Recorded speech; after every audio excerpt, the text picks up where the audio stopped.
ভিতর থেকে গোলাকার ওইটা বের করেছে। সাহেব নেচে উঠেছে, very nice, very nice, as like cricket ball. দোকানদার কয়, শালা ক্রিকেট বল, মারবো কপালে, এর মধ্যে জল। একটু লক্ষ্য করে না শুনলে কিছু বুঝতে পারবা না। কবি গান হচ্ছে আসলা নারকেলের মতো। এই আর একটা মনে পড়েছে, একটু কইয়ে নেই, দাঁড়াও। এটাও সাহেবের গল্প। কেন আজকে খালি সাহেব আসতেছে কেন? ব্যাপার কি রে? সাহেব কি তাহলে ওই নির্মলের ঘরে আসতেছে?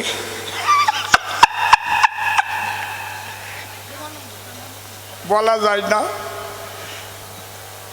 এক সাহেব বাংলায় আসছে, ঘুরে ঘুরে এক ফলের দোকানে গেছে। আপেল দেখি, বলছে ওটা কি আছে? বলে অ্যাপেল, আমাকে একটা দিয়ে দাও। ওইরকম গেছে, এক কামড় দিয়ে রস পাইছে, কাশ্মীরি আপেল তো। তার পাশেই আসলা শুকনো নারকেল বড়। সাহেব মনে মনে ভাবে, তাই ওই যে মধুকুলকুলি আপেল তো, ছোট আপেল, মধুকুলকুলি চেনেন তো? জম্বের মিটিয়ে পাওয়া যায় না সব সময়, কিন্তু মধুকুলকুলি বলে, ছোট ছোট। ভাবছে অত ছোটোর ভিতরে যখন এত মিষ্টি বিরাজ করে, তাহলে ওই পাশে দাঁড়ে দাঁড়ে যেটা বড় পড়ে আছে ওটা বেশি মিষ্টি হবে। সাহেব বলছে ওটা কি? বলছে এটা কোকোনাট, নারকেল। বলে একটা আমাকে দিয়ে দাও। ওই যেই নারকেল দেশে আপেলের বরাদ দিয়ে উপর দিয়ে কামড় দিয়ে দুই দাঁত ভাঙিয়ে নিয়েছি তো হয়ে পড়িস। Very bad coconut, very bad. দোকানদার বলে, সাহেব ভাই, আপেল খেয়েছ এখনো, কোকোনাট খাওয়া শেখো নাই। আমার কাছে দাও, আমার হাতে আছে, দাও, আমি সুলে দেই, তুমি টুকটুক করে খাও। তাই ওইটা হাতে নেছে, দাও দিয়ে যখন সুলেছে, ভিতর থেকে গোলাকার ওইটা বের করেছে। সাহেব নেচে উঠেছে, very nice, very nice, as like cricket ball.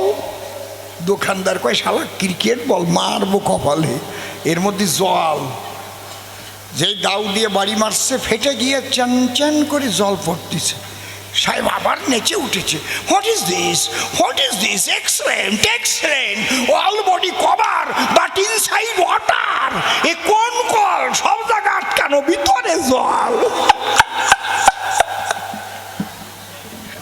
ওই ফাটাইয়ে নিয়ে দাউ দিয়ে উঠাইয়ে উঠাইয়ে যখন গালে দেশে খেয়ে, তখন স্বাদ পেয়েছে।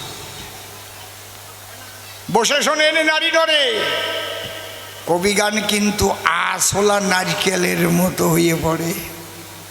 সবার পক্ষে বোঝা কিন্তু দায়।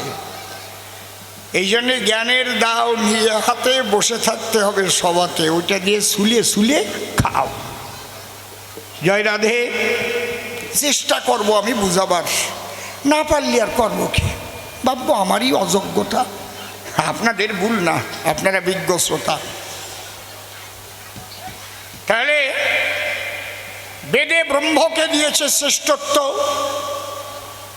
ভাগবতের যে মাহাত্ম্য, গীতা তত্ত্ব করেছে বর্ণন, যে শাস্ত্রে যখনই যায় শ্রীকৃষ্ণকে বড় দেখতে পায়। ঈশ্বর পরম কৃষ্ণ সচ্চিদানন্দ বিগ্রহ অনাদিরাদি গোবিন্দ সর্বকারণে কারণম, এতে চাংস কলা পুংস কৃষ্ণস্তু ভগবান স্বয়ময়ম, ইন্দ্রাণী বেকুলং লোকং ম্রিয়ন্তি যুগে যুগে। ও প্রশ্ন করেছে ভাগে ভাগে, বাবা কথা বলো না বাবা,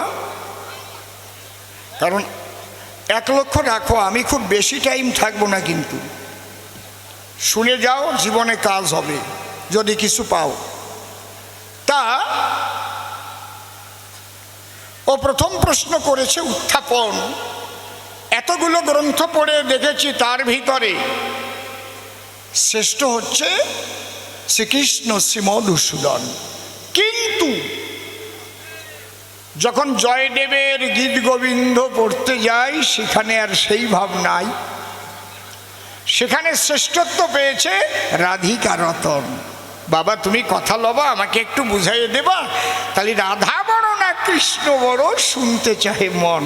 ভালো প্রশ্ন করেছে, ভালো প্রশ্ন করেছে। শোনো,